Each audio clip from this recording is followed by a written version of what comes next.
श्यामची आई. रात्र 21. दुर्वाची आजी.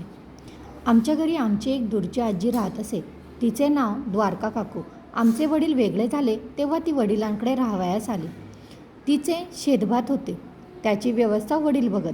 वडिलांवर तिचा लोभ होता म्हणून ती वडिलांकडे राहत असे. या आजीचे नाव आम्ही दुर्वांची आजी असे पाडले होते. चातुर्मासात बायका देवाला दुर्वांची लाखोली वाहतात, कोणी पारिजातकाची लाख फुले वाहतात, कोण बटमोगऱ्याची लाखोली वाहतात, असे चालते. जिला दुर्वांची लाखोली वाहण्याची इच्छा असते ती इतर बायकांना दुर्वा तोडावयास बोलवते व त्यांच्या मदतीने लाखोली पुरी करते. आमची आजी या कामासाठी नेहमी तयार असे. तुका म्हणे व्हावे सत्यधर्म साह्य. चांगल्या कामाला नेहमी मदत करावी. चांगल्या कामात कोणाला निरुत्साह करणे म्हणजे मोठे पाप. घातली या भय नरका जाणे. हे काम होणार नाही, तुला त्रास पडेल अशी भीती जो घालतो तो नरकात जातो. सत्कर्म सिद्धीत जावे म्हणून सर्वांनी झटावे. आमची आजी कोणाही बाईसाठी दुर्वा खुडायच्या असोत तेथे हजर. आम्हा जर कोणी विचारले आजी कोठे आहे तर आम्ही सांगावे गेली दुर्वांना. असे करता करता त्या आजीचे नाव मुळी दुर्वांची आजी असे पडले. आम्ही मोठे झाल्यावरही तिला दुर्वांची आजी असेच म्हणत असू. दुर्वांच्या आजीमध्ये अनेक गुण होते. उन्हाळ्यामध्ये जर पाणी आटले तर खोल विहिरीत उतरून ती तपेल्याने पाणी घागरीत भरी व आई वर ओढून घेई. रात्रीची ती शेतावर एकटी राखण करी. एकदा तिने चोर पकडले होते. तिला भीती ही वस्तूच माहीत नव्हती. तिला अंगारा मंतरता येत असे. मुलं आजारी पडली, गुरे एकदम दूध देण्याशी झाली तर आजीकडे अंगारा यावायचा. अंगारा जपत असता तिला जर सारख्या जांभया आल्या तर दुष्ट फार वाईट पडली असे ती म्हणे. गुरांच्या अंगाराबरोबरच पेंडीचा तुकडा आणीत. तो मंतरलेल्या पेंडीचा तुकडा म्हशीस व गाईस खावयास द्यायचा. दुर्वांच्या आधी दुखत असलेल्या भागात तेल चांगले लावता येत असे. कोणाचे पाय वळत असले, पोट दुखत असले, पाठीत कळा येत असल्या तर दुर्वांच्या आजीस तेल लावायस बोलावणे यावायचे. तिने चोळले की गुण यावायचा. तिच्या हातात जणू धन्वंतरी होती. माझे डोळे बिघडले होते तेव्हा माझ्या तळपायास रोज गाईचे दूध ती चोळीत असे व भराभर ते जिरवीत असे. दुर्वांच्या आजीजवळ सर्व प्रकारचे बिबियाणे असायचे. तिच्याजवळ एक मोठे नळकांडे होते. त्यात भेंडी, पडवळ, सहस्त्रफळी, दोडका, चिबूड, काकडी, कारेती इत्यादी सर्व प्रकारचे बिया असावायचे. सोंगट्यांनी किंवा कवड्यांनी खेळण्यात ती पटाईत होती. कवड्यांच्या खेळासाठी खडूने नाटसुद्धा ती जमिनीवर किती आखल्यासारखी काढी. रेषा सरळ असावायच्या. मंगळागौर वगैरे असली म्हणजे दुर्वांची आजी तेथे असावायची. मुलामुलींना नाना प्रकारचे खेळ खेळावयास ती लावायची. आगीन पासोड्याचा खेळ तिच्या आवडीचा. या खेळात मुले पांघरुणात लपवायची असतात व दुसऱ्या बाजूकडच्या माणसाने येऊन कोण कोण लपलेले आहेत त्यांची नावे सांगावयाची. आजी आम्हाला लपवायची. लपणारा मुलगा किंवा मुलगी अंगाने मोठी असल्यास ती सांगावायची. जरा लहान हो, अंग चोरून घे. लपणारा लहान असला तर त्याला ती सांगे, जरा मोठा हो. हेतू हा की ओळखायला कठीण जावे. हा खेळ मोठा गमतीचा. दुर्वांच्या आजीला देवादिकांची तशीच देवावरची कितीतरी गाणी येत असत. दशावतार, चिंदी, उषाहरण, पारिजातक कितीतरी गाणी तिला येत. दुर्वांच्या आजीचे घरातील रोजचे काम भाजी चिरण्याचे असे. लहान मुले असली तर ती खेळवायची हेही काम असे. त्या दिवशी आमच्या घरी भाजणी करावायची होती. भाजणी दळताना जड जाते. आजी हात लावील या भरवशावर आईने भाजणी करण्याचे ठरवले होते. परंतु आजी जरा लहरी होती. आदल्या दिवशी तीच म्हणाली होती, उद्या करू हो भाजणी. परंतु उजाडत आजीला खऱ्यांकडून बोलावणे आले. खऱ्यांकडे आजीचे दूरचे माहेरचे नाते होते. मधून अधून ती त्यांच्याकडे जात असे. बाकी आजी म्हणजे गावाची होती. सर्वांकडे तिचा घरोबा व सारी जण तिला बोलवीत असत. खऱ्यांच्या घरी काही पापड घालण्याचे काम होते म्हणून आजीला तिकडे जेवायला वगैरे व पापड घालण्यास बोलवण्यासाठी तो मनुष्य आला होता. आजीने त्या माणसाला येते तू जा असे सांगून पाठवले. आईला राग आला.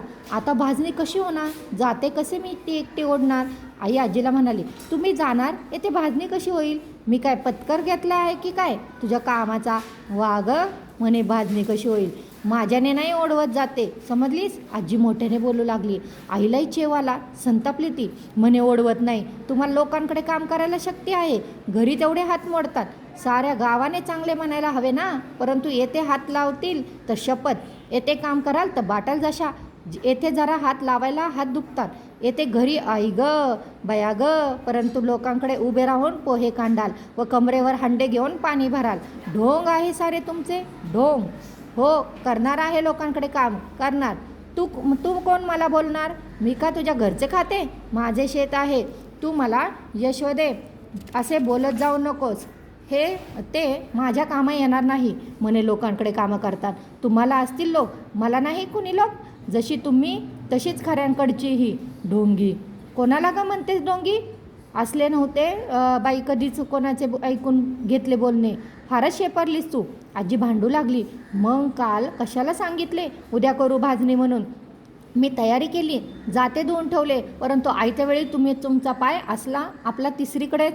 दुसऱ्याला तोंडघाशी पाडता येते तुम्हाला. आम्ही मिले मरमर करावे तर तुम्ही जरा हातही लावू नये का? आई म्हणाली. मी का हात लावित नाही? शर्त आहे बाई तुझ्या बोलण्याची. नाही जात खऱ्यांकडं. हो, तुझ्या डोळ्यात खुपत असेल तर नाही जात. जगाने चांगले म्हणावं म्हणून मी हापापले होय? बाई तू चांगले म्हण. मित्रांनो, पुष्कळ लोकांचे असे स्वभाव असतात की ते घराबाहेर फार साळसूद असतात. दुसऱ्याकडे ते चार धंदे करतील, परंतु घरी इकडची काडी तिकडे करावायचे नाहीत. लोकांच्या स्तुतीला, बाहेरच्या जगाच्या स्तुतीला मनुष्य लालचावलेला असतो. घरच्यांना तळमळत ठेवून तो बाहेरच्यांचे दुवे घेण्यासाठी जात असतो. हे त्याचे कारण करणे प्रेमामुळे नसते, तर स्वार्थामुळे, वाहवा मिळावी म्हणून असते, आणि म्हणूनच ते त्याज्य होय. माझ्या आईच्या म्हणण्यात बरीच अतिशयोक्ती असली तरी त्यात थोडे तथ्यही होते. आई व आजी यांची भांडणे अशी नेहमी होत असत. ते काही नवीन नव्हते, परंतु त्यांचे भांडण फार वेळ टिकत नसे. मध्येच आलेले हे वादळ असे. परस्परांच्या मनात जपलेले विष ओकून बाहेर पडे, घाण बाहेर निघून जाईल व पुन्हा मने स्वच्छ होईल. वादळे येत ते शांत होण्यासाठी येते. रोग येतात ते मनातील घाण जाळण्यासाठी येतात, व मरण येते ते पुन्हा जीवनरस देण्यासाठी येते. माझी आई शांत झाली, बोलेनाशी झाली. आजीचे थोडा वेळ सुरूच होते. मधून मधून लोकांकडे मने काम करतात. माझे हात, मी वाटेल तेथे काम करीन. तू कोण माझ्यावर लादणार, सक्ती करणार? तुला का माझा हेवा? मला लोक बोलावतात तर तुला का मत्सर? आईचे तोंड बंद झाले, म्हणून आजीचेही बंद झाले. थोड्या वेळाने आई आजीजवळ गेली व म्हणाली. मी चुकले हो, बोलू नये ते बोलले. तुम्हाला मी कोण बोलणार? तुम्ही किती मोठ्या, परंतु अलीकडं या साऱ्या दगदगीने, काळजीने व दुखण्याने मी अगदी वेंगले आहे. मला नाही राहत मग सुमार. भान जणू मी विसरते. मी मग कोणाला बोलते याची शुद्धही मला राहत नाही. मेले असले, जगून तरी काय करायचे? चुकले हो, जगून काय करायचे? असले अभद्र कागं बोलतेस? तुझी पोरं बाळं आहेत अजून लहान. तू नाही जगलीस तर त्यांचे कोण करील? पुष्कळ जग. मुलाबाळांची लग्ने होऊ दे, सुना घरात येऊ देत. वेडे बिद्रे नको बाई मनात आणू. अगं तू बोललीस म्हणजे मलाही जोर येतो. मागाहून वाईट वाटते. आजी म्हणाली. तुम्ही जा खऱ्यांकडं. येते म्हणून कळविले आहेत तुम्ही, तर जा. भाजणी उद्या होईल. तसेच जाते धुतलेले ठेवले म्हणजे झाले. वरती दुसरे काही दळले नाही की झाले. तुम्हाला आज चहा देते करून, म्हणजे दम नाही लागणार. आज गारवा आहे बाहेर फार. आई गोड बोलली. अलीकडे घरात चहाची पुड असे. कधी कोण आजारी असले, कोणाला दम लागला तर आई करून दे. आईने दुर्वांच्या आजीला तिचे रामपत्र भरून चहा दिला. आजीचा राग गेला. आजी खरांकडे जावायस निघली व जाताना म्हणाली. जाते ग यशोदे, रागाव बिगाव नकोस, मनात धरू नकोस. तुम्हीच नका धरू मनात, म्हणजे झाले. कशा झाल्यात तरी तुम्ही वयाने मोठ्या. मी तुमच्या सुनेसारखी, लेकीसारखी. माझे बोलणे पोटात घालीत जा, आई म्हणाली. आजी गेली व आई घरकाम करू लागली. मित्रांनो, माझी आई म्हणजे निर्दोष नव्हती. दोष कोणात नाही, चुका कोण करीत नाही. निर्दोष फक्त परमेश्वर. बाकी सर्वांना चुकांची भूषणेच अंगावर घालून त्या जन्ममाऊलीसमोर जावायचे आहे.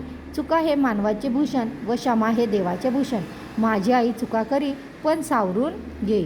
चुका करण्यातच ती ऐट मिरवीत नसे. धन्यवाद.